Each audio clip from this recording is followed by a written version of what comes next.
नमस्कार, स्वागत है study with Ravi YouTube channel में। आज पढ़ेंगे भक्ति काल में सूफी काव्यधारा से महत्वपूर्ण प्रश्न जो एलटी ग्रेड, टीजीटी, पीजीटी परीक्षाओं के लिए महत्वपूर्ण होंगे। तो चैनल पर पहली बार आए तो प्लीज़ चैनल को सब्सक्राइब कर लें और बेल आइकन जरूर दबा लें। तो चलिए शुरू करते हैं। पहला प्रश्न है, विधि विधानों से मुख मोड़ निखिल विश्व में व्याप्त इस शाश्वत तथा अमूर्त शक्ति की झलक सर्वत्र पाकर मुस्लिम साधकों ने जो रहस्य अभिव्यक्त किए, उन्हीं के सामंजस्य का नाम सूफी मत है। यह कथन किस आलोचक का है? डॉक्टर नगेंद्र का, डॉक्टर राम कुमार वर्मा का, या फिर रामचंद्र शुक्ल का, या फिर डॉक्टर बिमल कुमार जैन का? तो इसका सही आंसर हो जाएगा, यह कथन जो है वो डॉक्टर बिमल कुमार जैन का है। अगला प्रश्न है, जिसे संसार से घृणा होती है और परमात्मा से प्रेम होता है उसे सूफी मत कहते हैं। कथन किस विद्वान का है? अबू बकर शिबली, या फिर अबुल हुसैन अननूरी, या फिर रामचंद्र शुक्ल, या फिर डॉक्टर नगेंद्र? तो इसका सही आंसर हो जाएगा अबुल हुसैन अननूरी का यह कथन है। अगला प्रश्न है, एक निष्ठ भाव से परमात्मा का ध्यान लगाना ही सूफी मत है। यह कथन किसका है? अबू सईद फजल्ला, या फिर अबुल हुसैन अननूरी, या फिर अबू हसन सालुकी, या फिर अबू बकर शिबली? तो इसका सही आंसर हो जाएगा अबू सईद उजला।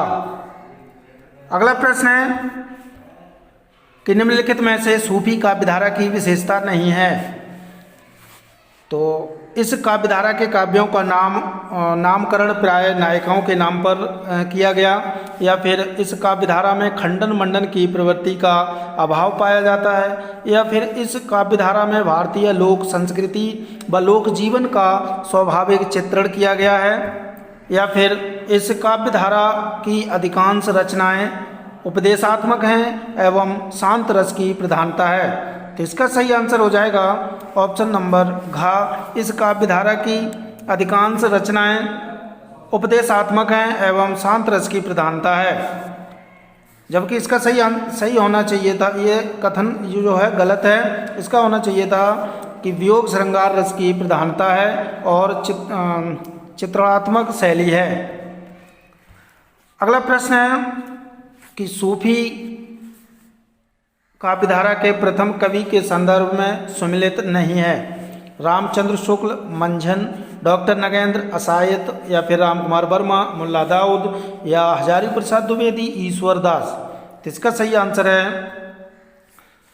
रामचंद्र शुक्ल, मंझन। ये कथन गलत है। अगला प्रश्न है, भारत में सबसे प्राचीन सूफी संप्रदाय है? चिश्ती संप्रदाय, सोहरावर्दी संप्रदाय, या फिर कादरी संप्रदाय, या फिर नक्शबंदी संप्रदाय? तो इसका सही आंसर हो जाएगा चिश्ती संप्रदाय जो है वो भारत का सबसे प्राचीन सूफी संप्रदाय है।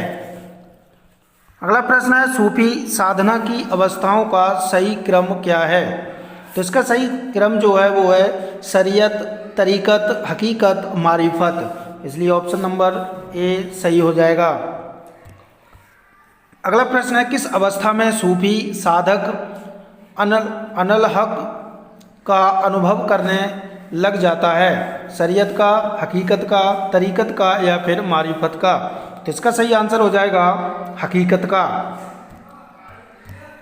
अगला प्रश्न है, सूफी साधना की वह कौन सी अवस्था है जिसमें साधक परमात्मा में लीन हो जाता है तथा आत्मा जीवन प्राप्त करती है? तरीकत, हकीकत, शरीयत, या फिर मारिफत? तो इसका सही आंसर हो जाएगा मारिफत। अगला प्रश्न है, सूफी काव्यधारा में एक कवयित्री हुई है, उसका नाम क्या है? सोफिया, राबिया, मेहरूनिया, या फिर सलमा? तो इसका सही आंसर है, सूफी काव्यधारा में एक कवयित्री हुई है, उनका नाम है राबिया। अगला प्रश्न है, भारत में सूफी मत का आगमन कौन सी शताब्दी में हुआ? 11वीं शताब्दी में, 12वीं शताब्दी में, 13वीं शताब्दी में या फिर 14वीं शताब्दी में? तो इसका सही आंसर है भारत में सूफी मत का जो आगमन हुआ था वो 12वीं शताब्दी में हुआ था। अगला प्रश्न है निम्नलिखित में से कौन सी रचना एवं रचनाकार सुमिलित नहीं है? हंसावली, असायत, सत्यवती कथा, ईश्वरदास, मृगावती, कुतुबन या फिर रसरत्न शेख नबी? तो इसका सही आंसर हो जाएगा रसरत्न शेख नबी की रचना नहीं है, रसरत्न पूकर की रचना है और ये 1618 की रचना है। अगला प्रश्न है आचार्य रामचंद्र शुक्ल के अनुसार सूफी परंपरा की अंतिम रचना कौन सी है? ज्ञानदीप, रसरत्न, इंद्रावती या फिर हंस जवाहिर? तो इसका सही आंसर है रामचंद्र शुक्ल के अनुसार सूफी परंपरा की जो अंतिम रचना है वो है इंद्रावती और इंद्रावती का प्रकाशन वर्ष है 1744 ईस्वी और इसके रचनाकार हैं नूर मोहम्मद। अगला प्रश्न है सर्वाधिक प्रेमाख्यानों की रचना करने वाले सूफी कवि कौन हैं? नूर मोहम्मद, जान कवि, कासिम शाह या फिर मलिक मोहम्मद जायसी? तो इसका सही आंसर हो जाएगा जान कवि ने सर्वाधिक प्रेमाख्यानों की रचना की है। इन्होंने कुल 78 ग्रंथों की रचना की जिनमें से 29 प्रेमाख्यान काव्य हैं। तो ये थे महत्वपूर्ण प्रश्न अच्छे लगे हो तो प्लीज़ वीडियो को लाइक करें, शेयर करें और सब्सक्राइब चैनल को जरूर करें। Thank you.